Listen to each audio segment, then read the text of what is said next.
My name's Ken Vinson. I'm the community liaison for the Marshalltown generating station with Alliant Energy here in Marshalltown. And basically I'm kind of the spokesperson for what takes place out there and the power plant. That's my function. The plant itself is about a 650 megawatt natural gas fired plant. It has three components that actually produce power. There are two combustion turbines. Think of those as a large jet aircraft engine. The exhaust off of those goes into a device that turns water into steam. It's called a heat recovery steam generator. And then that steam is piped over to a steam turbine. So there's basically three generators in the facility that can generate power to the grid. There's enough power generated to serve 500,000 homes, and the cost is approximately $700 million in capital investment. It meets all local, state, and federal requirements for emissions. Natural gas is a fossil fuel. It's easily transportable. The pricing is pretty good. And it has a lot fewer emissions than other sources like coal. There was a previous project that Alliant had attempted to accomplish. It was a coal-fired power plant here in Marshalltown. As you know, that plant was canceled 6 years ago, and determined at that point in time we still need the load. We still need to have a source of power, and natural gas was probably the best source for that. So that was the reason natural gas was chosen. Good source nearby, Northern Border Pipeline.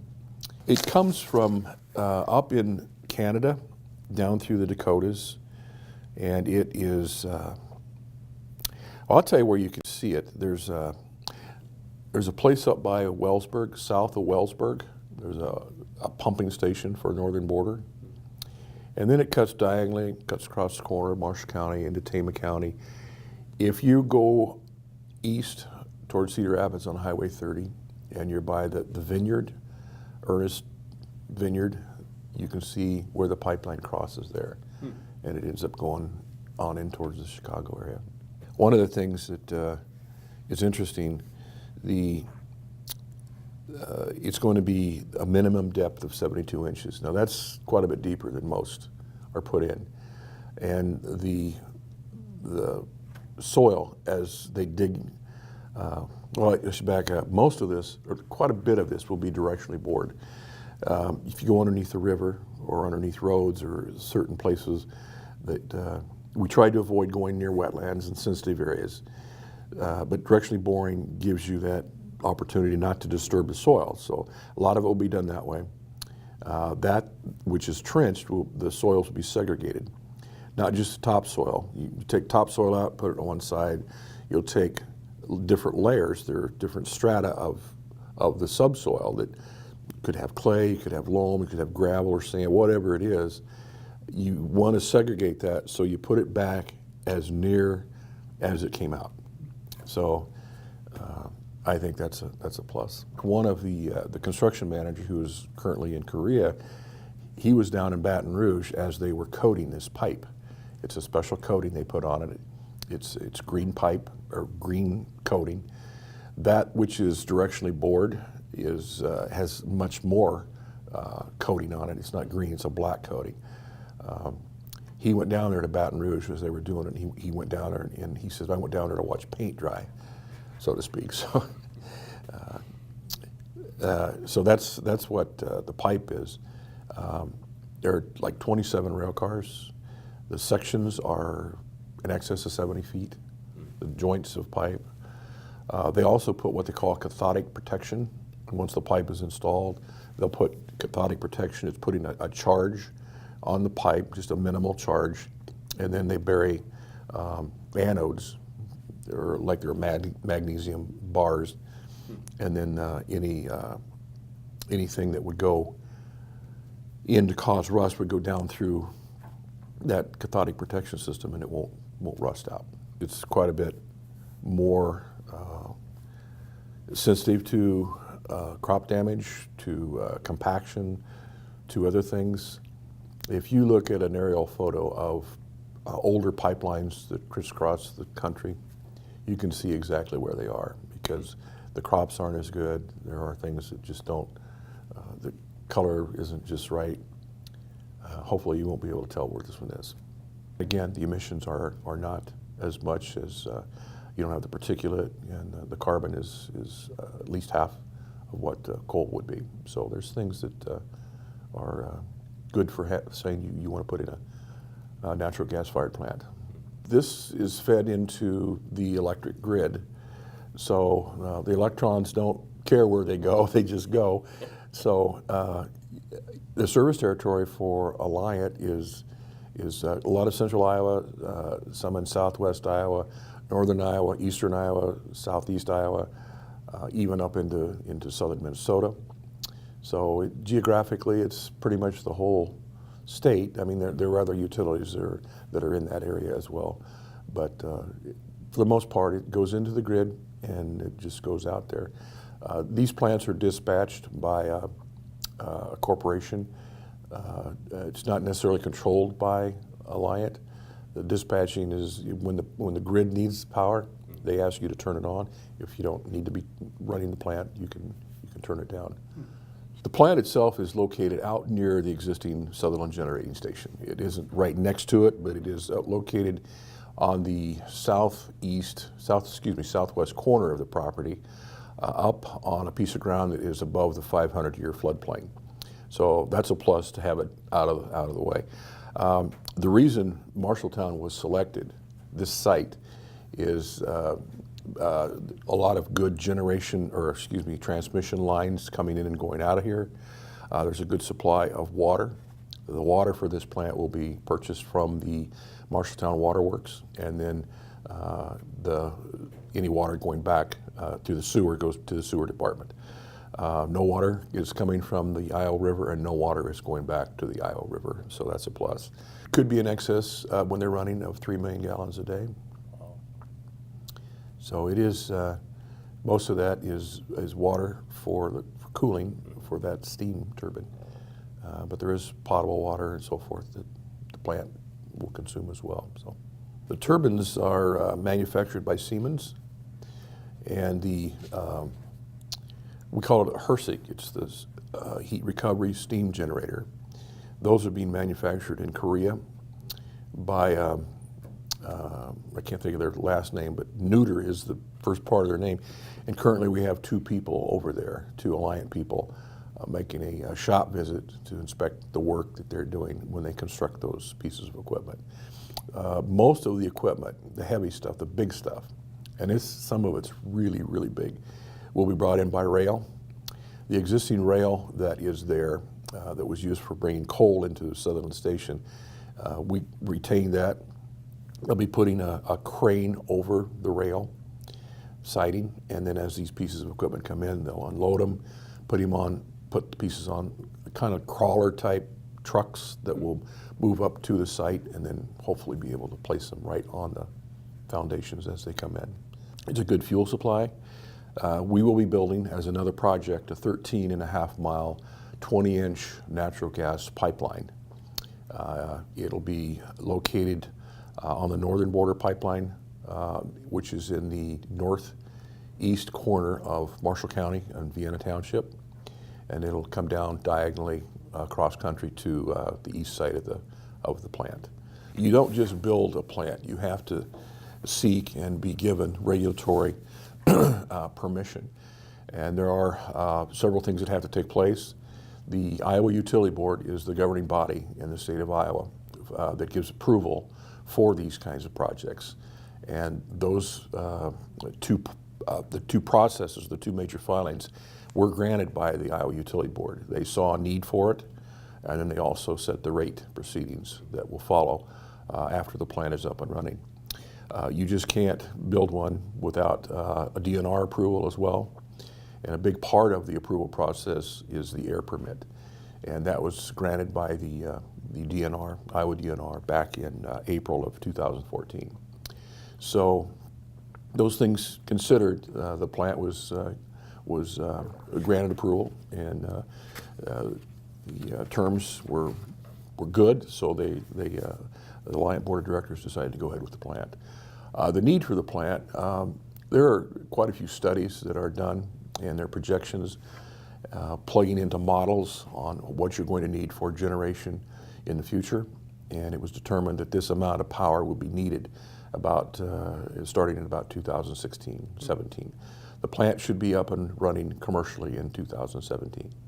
Well, there's some interesting fun facts that the construction manager has put together. You might be interested.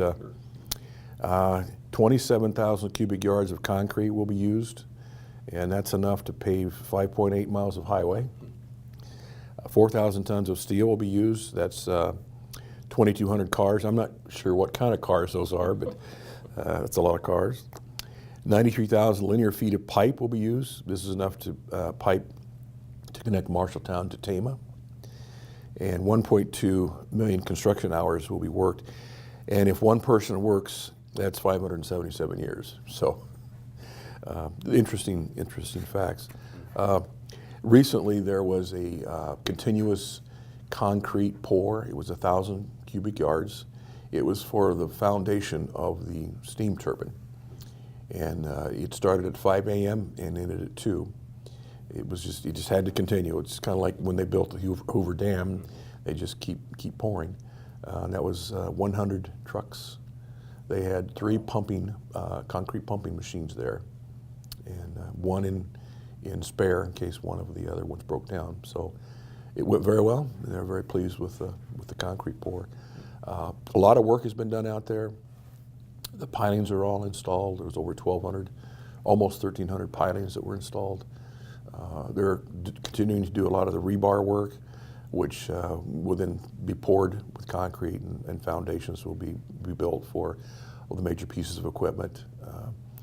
Stormwater ponds, those have been graded, and the access roads around there. The security systems have been put in place, the security fence.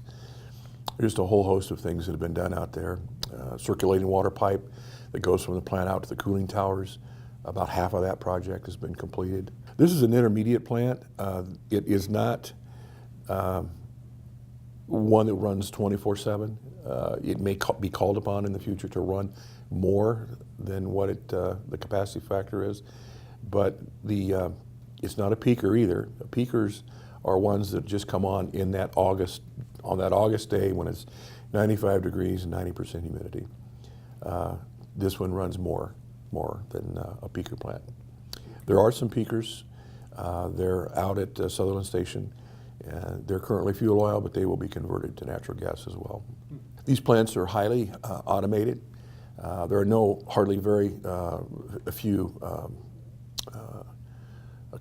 there's no coal handling facilities, so the fuel handling isn't there. So about 21 somewhere in there is what they've estimated. Mostly they're operators and then maintenance people.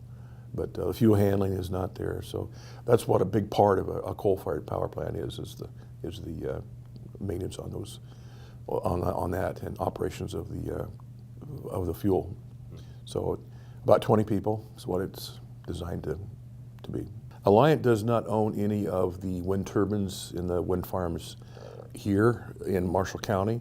They do own 2 wind farms that are located along Interstate 35 between Hampton and Iowa Falls. So as you go north on 35, you can look to the east and west and see there's some pretty good sized wind farms. They're probably about 300 megawatts, I think. I'm not quite sure, but they're large. They also purchase quite a few megawatts of wind power at various locations, mostly up in northern and northwest Iowa. But they don't own any of these around here. Those are owned by Mid-American. As far as the economic impact, there will be about 350 to 450 construction workers that will be working on the generating station project. A lot of those workers will be starting to come in this spring, April timeframe. At the peak, there could be about 450 on site. The pipeline, which is going to be starting in April, in that time frame, there'll be maybe 300 to 350 pipeliners that will be coming in to work on that project. The pipeline should be about 3 3 or 4 months in duration, the construction on that. So maybe sometime midsummer, mid to late summer, it should be completed. All the pipe has been received for that. It's a 20-inch pipe. It's located out at the existing Sutherland station, and then there's a staging area for the pipeliners and their equipment across the river on the east side of the Iowa River.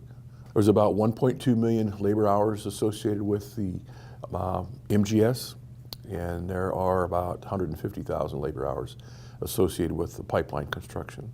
So there's quite a few people that will be in town here very shortly, and it is important that the community understands that. We have worked closely with the city, and they have agreed to put a traffic signal at the corner of East Nevada and 18th Avenue.